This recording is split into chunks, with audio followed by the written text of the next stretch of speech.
dans la suite des travaux qui ont été proposés par les autres collègues, ici, on va s'intéresser à l'interaction directe entre un acteur et les VFX. Et cette interaction doit être bidirectionnelle. C'est-à-dire qu'on va s'intéresser au fait que lorsque l'humain agit, il se passe des choses dans l'environnement virtuel. Quand je parle de l'humain, c'est l'acteur. Il se passe des choses dans l'environnement virtuel. Il y a des actions qui se traduisent par des modifications de l'environnement. Et quand l'environnement réagit, l'acteur doit les percevoir pour lui-même adapter son jeu. Et donc c'est pour ça qu'on est dans un contexte important qui est l'interaction bidirectionnelle. Donc je suis spécialiste de réalité virtuelle et d'interaction, et Arwan, à qui je passerai la parole tout à l'heure, va lui s'intéresser à la partie capture de mouvement, qui est aussi un des éléments fondamentaux. Donc on a envie d'avoir un environnement avec lequel l'acteur peut jouer. Sur le plan technologique, on doit donc embarquer à l'intérieur de l'interaction et du système que l'on met en place un environnement 3D réactif qui va avoir des objets, et ces objets sont en mesure d'agir et de réagir aux actions de l'utilisateur. Donc je ne rentre pas évidemment dans les détails techniques, mais il y a une grosse réflexion sur la manière que l'on doit avoir de représenter cet environnement qui doit agir le plus possible comme un environnement réel. Le deuxième élément qui est assez fondamental, c'est qu'on doit se poser la question de la nature de l'interaction de l'utilisateur avec cet environnement. L'utilisateur agit comme dans un monde réel, même s'il est immergé dans un environnement qui, lui, n'existe pas. Il doit agir et provoquer des réactions dans cet environnement. Et de ce point de vue, on travaille sur des technologies innovantes d'interaction. Très précisément, et toujours sans rentrer dans les détails, on intègre des capacités d'interaction collaborative qui permettent à plusieurs acteurs, ou qui permettraient à plusieurs acteurs d'agir en même temps dans le même environnement, y compris sur des objets en simultané. Et troisième composante technologique importante, on est dans le domaine du cinéma, alors c'est assez intéressant pour nous, et pour moi en particulier, dans le sens où c'est pas mon sujet de prédilection. Avant le projet Prévis, j'avais jamais travaillé sur ce domaine applicatif, j'en ai travaillé sur d'autres. Et la subtilité par rapport à ce que j'ai vécu précédemment, c'est qu'ici, la base de l'interaction est scénarisée. Il y a quelque part quelqu'un qui a écrit ce qui doit se passer dans l'environnement. Et donc, on doit, de la même manière, être capable de mettre en œuvre les éléments de discours et de scénario qui ont été vus par le scénariste et que le réalisateur cherche à capter pour scripter, entre guillemets, cette interaction entre l'utilisateur et le VFX. Petit détail important, c'est que même si on a un niveau de script et de scénario, il n'empêche qu'on doit laisser des éléments de liberté. Et en particulier, ça a été évoqué pendant d'autres éléments de la présentation, on peut avoir des modifications on-set, c'est-à-dire avoir des déplacements d'objets.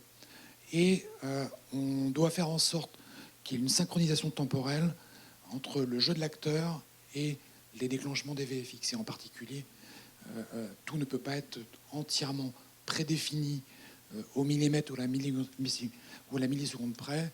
Nous, on part sur un principe où on va laisser l'acteur jouer et les effets spéciaux vont réagir à l'acteur qui va lui-même réagir aux effets spéciaux. Donc, d'où ma bidirectionnalité de tout à l'heure. Et donc, on a proposé dans le cadre du projet aux différentes étapes de visibilité, en particulier les tournages à l'huile lumière, différents types de configurations avec différents plateaux techniques. Donc on a un gros plateau technique que je vais présenter dans 15 secondes, qui lui n'est pas transportable, et vous comprendrez pourquoi. Et donc celui-là, on n'a pas pu l'utiliser, mais on a deux autres configurations, donc des setups qu'on peut déplacer. Donc celui qu'on ne déplace pas, c'est Studio Immersia, que je vais décrire en 5 secondes. Mais sinon, on est capable de mettre l'acteur à interagir, soit avec un système de type HMD, donc Oculus Rift ou autre, soit avec un écran portable, donc c'est l'illustration du bas, qui permet à un utilisateur d'être en interaction stéréoscopique, donc avec la profondeur, tout en étant dans une solution un petit peu légère et transportable. Alors notre grosse configuration, c'est un plateau qu'on a vu dans la vidéo présentée par Christian tout à l'heure. C'est un système de réalité virtuelle de très grande dimension, non transportable, puisque le mur du fond, qui fait 10 mètres de large et un peu plus de 3,50 m de hauteur est en verre monobloc. C'est juste une seule pièce de verre de 10 mètres de large, donc on ne peut pas la bouger. 13 projecteurs HD qui permettent de projeter un environnement virtuel à un utilisateur. Et donc là, on voit un utilisateur qui s'apprête à interagir dans l'environnement que vous avez déjà vu, qui est l'environnement du bar. Et il se trouve que l'utilisateur ici est confronté à un environnement stéréoscopique.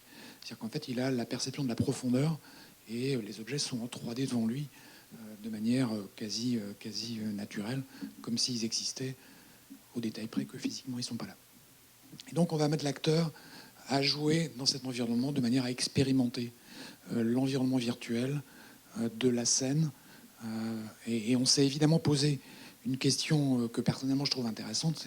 Je serais assez intéressé par vos retours sur la question de dire est-ce que pour un acteur c'est intéressant d'expérimenter dans un virtuel à l'échelle 1 la scène pour bien la comprendre d'un point de vue spatio-temporel. Et on a confronté ce résultat à travers un protocole que je vais vous expliquer à la méthode traditionnelle sur fond vert. Et donc dans notre environnement virtuel, on a placé l'acteur à jouer la scène, soit dans l'environnement virtuel reconstruit, soit dans un environnement vert classique, et on a essayé de faire des mesures de comparaison pour regarder qu'est-ce qui se passe lorsque l'on prend plusieurs acteurs dans ces configurations différentes. Très précisément, on a pris 24 sujets, 12 étant des acteurs, 12 étant des novices, ce qui nous a permis de faire des croisements entre les spécialités et les performances. Et donc avec un apprentissage d'une scène réelle, donc avec la reconstruction virtuelle, donc ça c'est en bas à gauche, le shooting est fait sur fond vert comme c'est habituellement le cas, et on peut comparer les performances. Et donc quelques vidéos pour que vous ayez une petite idée de ce qui se passe. Donc sur fond vert, on a essayé de reproduire dans notre environnement les mêmes marqueurs que ceux qu'on trouve sur les plateaux, donc avec des croix au sol ou des objets qui symbolisent les lieux. La scène est recompositée en bas à gauche, donc c'est une espèce de prévise de l'effet visuel. Et donc c'est une scène dans laquelle on a, c'est la scène classique, hein, le tigre qui monte sur le bar, l'utilisateur va chercher une pomme dans un panier, la pose sur le bar, le tigron va chercher la pomme et l'utilisateur vient récupérer la pomme dans la gueule du tigron. Donc là, on est en vraie interaction entre l'environnement et l'acteur. Donc là, on avait une répétition sur fond vert. Donc là, c'est la deuxième modalité. On a une répétition avec l'environnement 3D réel. Il se trouve que les objets sont déformés pour nous parce qu'ils sont entièrement recalculés pour l'utilisateur. Donc il n'y a qu'un seul utilisateur qui voit correctement l'environnement, c'est celui qui est en train d'interagir, donc c'est Emmanuel en l'occurrence, qui n'est pas un acteur, c'est un des développeurs de la partie technologique. Donc il récupère donc la pomme et le tigron s'enfuit.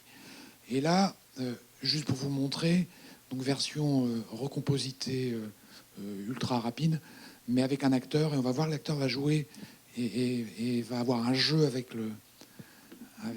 la bestiole qui est assez intéressant. Donc là, il récupère la pomme, il pose la pomme, il vient quasiment discuter avec le tigron. Le tigron va chercher la pomme, il récupère la pomme, et le tigron s'en va.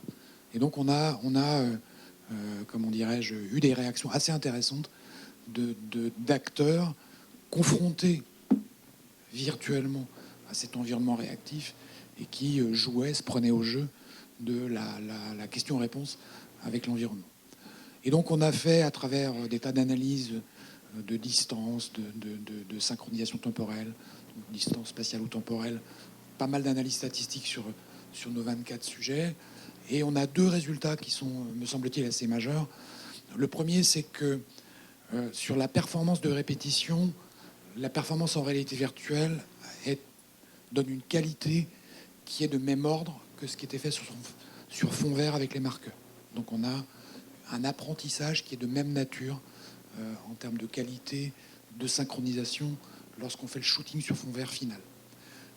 Donc ça, c'est déjà un résultat intéressant, c'est-à-dire qu'on ne dégrade pas les capacités d'apprentissage de l'acteur. Et deuxième élément, c'est carrément un plébiscite sur l'intérêt pour l'acteur du virtuel. C'est-à-dire qu'en gros, c'est les barres graphes qui sont en bas. Le bleu, c'est le virtuel, et le jaune, c'est le fond vert.